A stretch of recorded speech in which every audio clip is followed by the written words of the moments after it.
Nakaka-pressure pa. Kaya yan, sahod na din natin sa susunod eh. Mga days na lang natin. Ito. Streptococcal bacteria transmission.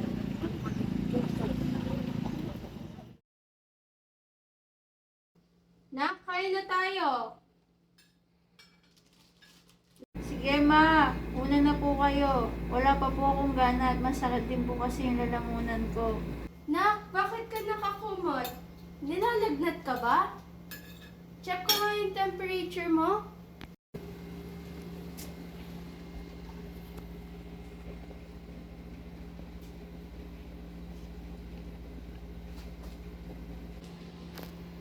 Hala nak, mataas yung lagnat mo. Kain ka muna tapos uminom ka ng paracetamol. Sige po, Nay.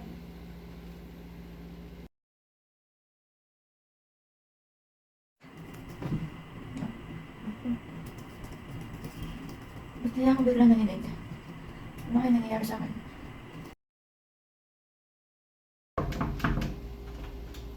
Nak, tayo ka na, may pasok ka pa. After a few weeks, symptoms worsen. Tatayo na po. Nak, okay ka lang ba? Bakit ang tablay mo? Ilang araw na kita nakikita mo tablay. Medyo nahihirapan po kasi ako na huminga kahit na wala po akong masyadong ginagawa. Tsaka yung pong mga buto ko medyo masakit, kumikirot po sila.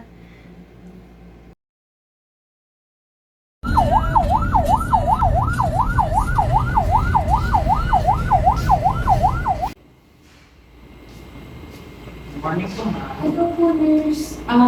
Gusto po si patient po ng kulay. Ay, bigla na lang po ako tinawag. Tapos nakita ko mahirap siya makahinga tapos nakapagsalita. Ganun po ba? May ginagawa po ba si patient? Bago sa ulit na ito? Wala ka naman po eh. Naghintay lang naman po kami sa update ng boss namin.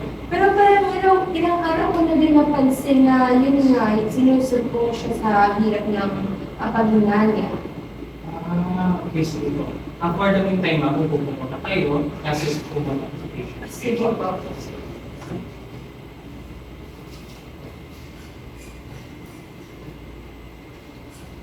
Ay, kaya, huminga ka muna.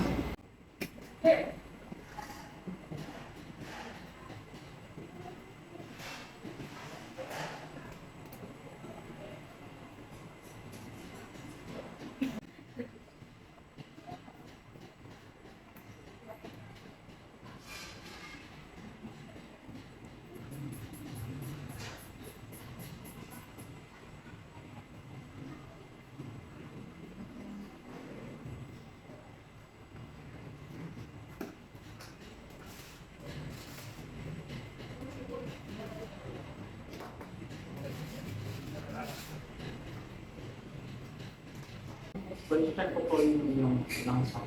No? Kapag sa'yo mo, hinga po tayo. Hinga po mo. Okay, hinga po.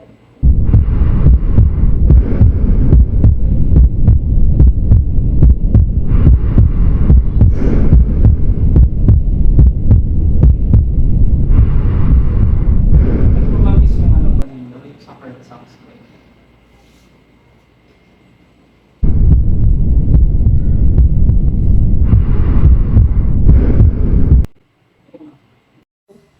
Okay na po ba? Ano na po ba? Nurse, kumusta? Okay naman po ba? For the meantime, kasi kaka-assess ko pa lang kay patient. So ngayon, i-report ko na po muna kay Doc, tapos i-endorse ko na po kayo sa dito. Sige po, thank you po. Dok, paano po si Eliza? Pwede ko po bang malaman kung ano nararamdaman niya? Ako po kasi yung nanay niya. Sige po, wala pong problema. Pero bago po yun, pwede ko po bang matanong kung kailan po nagsimula na hindi na maging okay yung pakiramdam ni Eliza? Matagal-tagal ko na din napapansin yan, pero siya mismo ayaw pa-check up.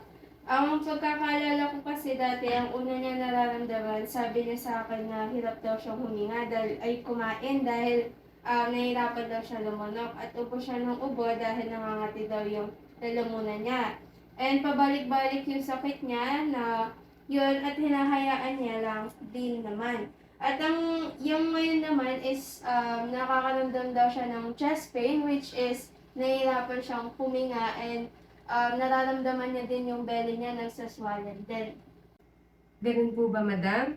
So, sige, kailangan magpa-conduct muna tayo ng test para malaman kung ano po ba yung mga pinanggalingan o ano po yung nangyari kay Alyssa, kung bakit pa siya nakakaramdam ng pananakit ng dibdib, tulad po ng sinabi niya, at pagsuswollen ng kanyang extremities. Eto ma'am, sige ma'am, lapit po kayo dito. Papakita ko po kung ano yung mga kailangang mga exam. Katulad na lang po nito, ESR, CRP test, CBC, echocardiogram, tsaka yung enzyme marker test. Okay po, Doc, gawin niyo na po yung makakaya niyo para lang po maayos yung pakiramdam ng anak ko po. Okay. Okay, mother, lumabas na po yung confirmatory and diagnostic test ni Alyssa. So, ang result po, meron pong rheumatic heart disease si Alyssa, ha? Ito po yung heart valve damage na nag-result kung bakit po siya may rheumatic fever. So, usually po, group A streptococcal infection po yung nagkukos kung bakit po siya nagkakaroon ng lagnat. Ito po, isa po siyang bacterial infection na nakukuha. So, nag-start po yun nung nagkaroon po siya ng, nabanggit niya, nagkaroon po siya ng sore throat, nahihirapan po siyang nahihirapan din po siyang huminga. Kasabay po na, nahihirapan din po siyang lumunok. Tapos, masakit din po yung kanyang mga kasukasuan at mga joint. Tama po ba? Okay. So, lumala po ito kasi hindi po agad na agapan ng anak niyo, hindi po agad nadala sa ospital. Kaya, nagkaroon po o nasira po yung kumbaga yung mitral valve sa puso ni Alyssa.